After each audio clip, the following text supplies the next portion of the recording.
पृथ्वी बहुत interesting chapter है geography, जिसमें हम आज अक्षांश और देशांतर के बारे में पढ़ेंगे। हमारी पृथ्वी गोल है, ऐसा हम पढ़ते आ रहे हैं कि नारंगी की तरह गोल है, लेकिन अगर हम वास्तव में देखें तो हमारी पृथ्वी लद्धवक्ष है।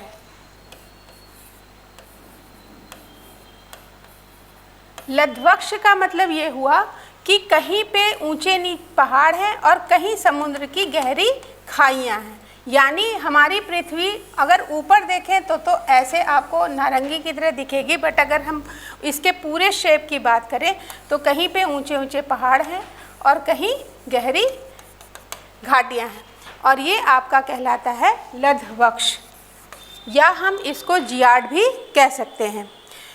और पृथ्वी की के अध्ययन के लिए हमने एक कृत्रिम पृथ्वी या उसका एक छोटा रूप बनाया है जो ग्लोब कहलाता है।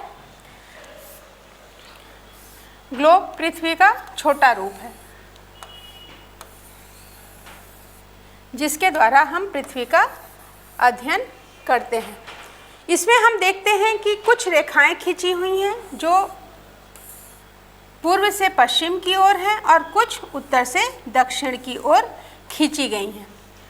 हम मैप में हमेशा जो डायरेक्शन हमारी होती है, ये पूर्व, ये पश्चिम, ऊपर उत्तर होता है और नीचे दक्षिण होता है।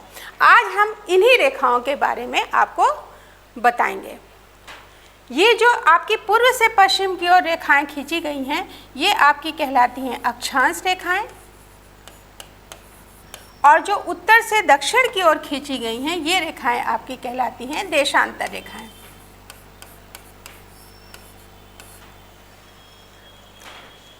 पूर्व से पश्चिम खींची गई अक्षांश है और उत्तर से दक्षिण की ओर खींची गई रेखाएं आपकी देशांतर हैं। अक्षांश यानी जो पूर्व से पश्चिम की ओर खींची गई रेखाएं होती हैं। वैसे तो 19 हैं, लेकिन मुख्य रूप से 5 हैं: आर्कटिक, कर्क रेखा, 0 डिग्री, मकर रेखा और अंटार्कटिक रेखा। जो आर्कटिक रेखा है वो 66 1/2 डिग्री पे है। कर्क रेखा 23 1/2 डिग्री पे। 0 डिग्री जो पृथ्वी को 2 बराबर भागों में बांटती है, इसको हम भूमध्य रेखा और विषुवत रेखा भी कहते हैं। विषुवत रेखा कहने का तात्पर्य ये है कि यहाँ पे दिन और रात की अवधि हमेशा बराबर होती है। मकर रेखा ये आपके दक्षिण की ओर है, 23 1/2 डिग्री, और आर्कटिक रेखा 66 1/2 डिग्री। अब ये रेखाएं खींचने का क्या रीज़न है? तो अगर आपको मान लीजिए पता करना है कि भारत की स्थिति क्या है, जैसे एक सिंपल सा 8 डिग्री 4 मिनट हम बोलते हैं, तो 8 डिग्री 4 मिनट दूसरा एक क्वेश्चन हमेशा पूछा जाता है कि भारत कहाँ पे स्थित है, किस गोलार्ध में है। तो गोलार्ध जब हम पूर्व, पश्चिम, उत्तर और दक्षिण, अब भारत की स्थिति ये है यहाँ पे, यानी इसकी स्थिति क्या हो गई, इधर पूर्व और ये उत्तर, यानी उत्तर पूर्व गोलार्ध में स्थित है। आगे हम बात करते हैं कि ये रेखाएं खींची कैसे गई हैं। तो अगर हम परिमाप देखें वृत्त की तो कितनी होती है, 360 होती है। ठीक है, 360 का अगर हम चौथाई भाग निकालें तो कितना होगा, 90 होगा। तो जो रेखाएं हैं वो 0 डिग्री से 90 तक यहाँ पे हैं, और 0 डिग्री से 90 आपके दक्षिण साइड में। कैसे निकाला हमने, पूरे वृत्त की परिमाप ली और उसका चौथा भाग। क्यों? क्योंकि इसके 4 पार्ट होंगे। चांदा देखा है कभी आपने? चांदा में कैसे आप डिग्री निकालते हो, ठीक है, इसी तरह निकालते हो, तो ये भी उसी तरह से हमने इसको निकाला है। अब ये हमने 90 बांटा कैसे है, तो इसके लिए हम क्या करते हैं कि पृथ्वी की भूमध्य रेखीय परिधि कितनी है, 40076 किलोमीटर। जो सबसे ज़्यादा आपकी चौड़ाई है वो 0 डिग्री पे है, और जैसे ही हम ध्रुवों की ओर बढ़ते जाते हैं ये पॉइंट में आ जाता है। तो इसके लिए हम क्या करेंगे कि क्योंकि पृथ्वी को दो बीच में यानी 0 डिग्री पे बराबर भागों में बांटा गया है, तो उसकी पूरी हम परिधि की नाप ले लेते हैं, वो है 40076 किलोमीटर। अब 40076 किलोमीटर को हम किस में बांटेंगे? 360 में। तो कितना आएगा? 111.32 किलोमीटर। यानी एक डिग्री से दूसरे डिग्री के बीच की जो दूरी होगी वो कितनी होगी? ये वाली 111.32 किलोमीटर। अब ये कोड़ी कैसे है? कोड़ी जैसे हम पृथ्वी का एक भाग काटते हैं तो एक कल्पना करते हैं कि सेंटर पॉइंट ये है, सेंटर से हम गए ये 0 डिग्री, फिर इसके बाद यहीं से हम एक कोण बनाते हैं जो इनके बीच की दूरी कितनी होगी? 111.32 किलोमीटर। इस पे हम एक पॉइंट से सीधे ऐसे कोण लाते हैं, फिर इसको बराबर ऐसे मिला देते हैं। क्लियर हो गया? 32 किलोमीटर की कोणी रेखा खींचते हुए पृथ्वी पर पूर्व से पश्चिम की ओर काल्पनिक रेखा खींचते जाते हैं। और ये हमारी रेखाएं क्या कहलाती हैं? अक्षांश रेखाएं। अब यहाँ पे एक और प्रश्न उठता है कि हम जैसे अपने भारत का ही देखें तो हम बताते हैं 8 डिग्री 4 मिनट, और अगर सेकंड है तो 1 सेकंड। अब इसका क्या मतलब है? डिग्री तो हमें समझ में आ गया। अब कोई ज़रूरी नहीं है कि जो चीज़ें हैं वो सारी आपकी डिग्रीज़ में ही होंगी, हो सकता है भूमि का कुछ भाग थोड़ा सा और नीचे या ऊपर हो। अब उस कंफ्यूजन को दूर करने के लिए हम क्या करते हैं कि 111.32 किलोमीटर को 60 से फिर भाग दे देते हैं, तो आएगा क्या? 1.85 किलोमीटर। यानी जैसे घड़ी में सुइयाँ होती हैं, जैसे यहाँ 12 बज रहा है, ये 3 बज रहा है, ये 6 बज रहा है, ये 9 बज रहा है, तो जो 1 मिनट के बीच में 5 ऐसे रेखाएं 6 खिंची होती हैं, उसी तरह से यहाँ भी वही चीज़ हो रही है। अब इनके बीच में भी छोटी छोटी रेखाएं हैं, उनके बीच की दूरी कितनी डिग्री है? फिर 1 डिग्री जो कोणीय दूरी है वो कितनी है हमारी इन दो के बीच की?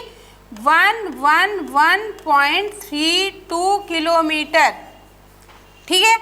अब मान लीजिए भारत इस यहाँ से ना हो करके अगर भारत की स्थिति ये हो, तो अब हम इसको कैसे निकालेंगे?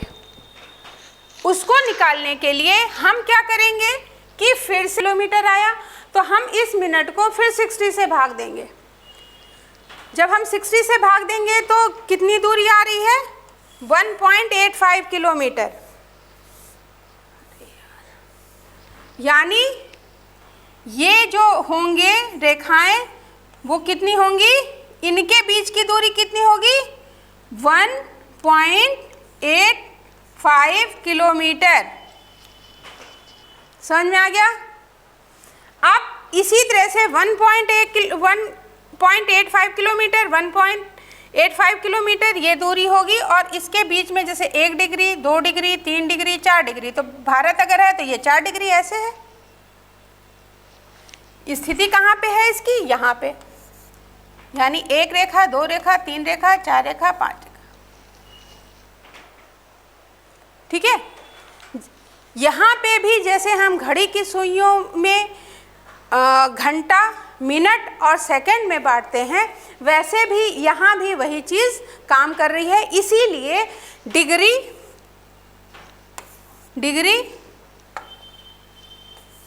मिनट और सेकंड बना होता है।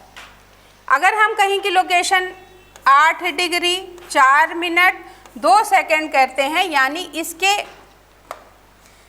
अंदर भी फिर रेखाएं खींची गई हैं। उसमें कुछ क्वेश्चंस आपसे पूछे जा सकते हैं। पहला आकार से पूछा जा सकता है कि आपकी पृथ्वी का शेप कैसा है, तो जी8 अगर आ रहा है तो जी8 लिख दीजिएगा। लक्ष्य अगर आ रहा है, दोनों अगर आपसे पूछा जाए कि कुल कितनी अक्षांश रेखाएं हैं, तो हमने आपको बताया है कि हमारी जो कुल अक्षांश रेखाएं हैं वो आपकी 90 ये हो गया, 0 डिग्री ये हो गया।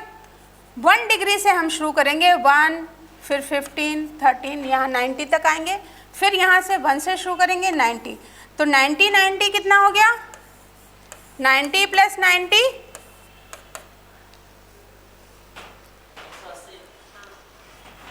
180, और 0 डिग्री इसको भी तो हम प्लस करेंगे, तो +1 कितनी हो गई, 181, यानी कुल अक्षांश रेखाएं हमारी कितनी हैं, 181।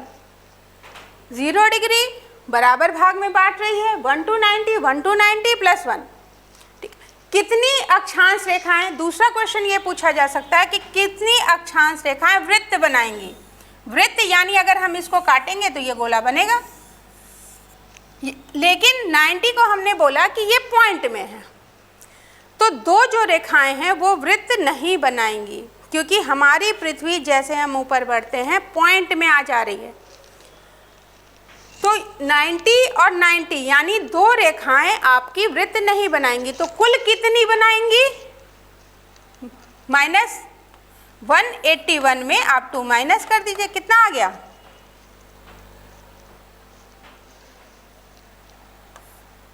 179। वृत्त बनाने वाली रेखाएं 179, कौन सी रेखा पॉइंट पे है, तो 90 डिग्री ध्रुवीय रेखा, 90 डिग्री उत्तरी और 90 डिग्री दक्षिणी। सबसे छोटा वृत्त कौन सी बनाएगी, 90 के नीचे वाली रेखा, तो वो कौन सी होगी, 89। क्लियर हो गया। क्वेश्चन बन सकता है कि 0 डिग्री और 1-2 रेखाओं के बीच की दूरी कितनी है, तो आपको बताया था हमने 111.32 किलोमीटर। अब जितने क्वेश्चन हुए फिर से रिवाइज कर लेते हैं। पहली चीज़, पृथ्वी का शेप कैसा है, लधवक्ष। दूसरा क्वेश्चन कि पृथ्वी पर कितनी तरह की रेखाएं खींची गई हैं, तो 2 तरह की, एक आपकी अक्षांश रेखा जो पूर्व से पश्चिम की ओर खींची गई है, दूसरी देशांतर रेखा जो उत्तर से दक्षिण की ओर खींची गई है। तीसरा क्वेश्चन आपकी जो अक्षांश रेखा है, अभी हम लोग अक्षांश रेखा के बारे में ही पढ़े हैं, तो अक्षांश रेखा सबसे बड़ा वृत्त कौन बना रही है, भूमध्य रेखा। टोटल कितनी रेखाएं हैं, तो 181। कितनी रेखाएं वृत्त बनाती हैं, तो 179 रेखा। कौन सी रेखा जो वृत्त नहीं बनाती हैं, तो 2 आपकी रेखाएं होंगी, वो होगी आपकी 90 डिग्री उत्तर और 90 डिग्री दक्षिण। तीसरा, 2 के बीच की दूरी कितनी है, तो आपके 111.32 किलोमीटर है। अब हम कर्क रेखा, मकर रेखा और आर्कटिक और एंटार्क्टिक रेखा के बारे में डिटेल में धीमे धीमे पढ़ेंगे।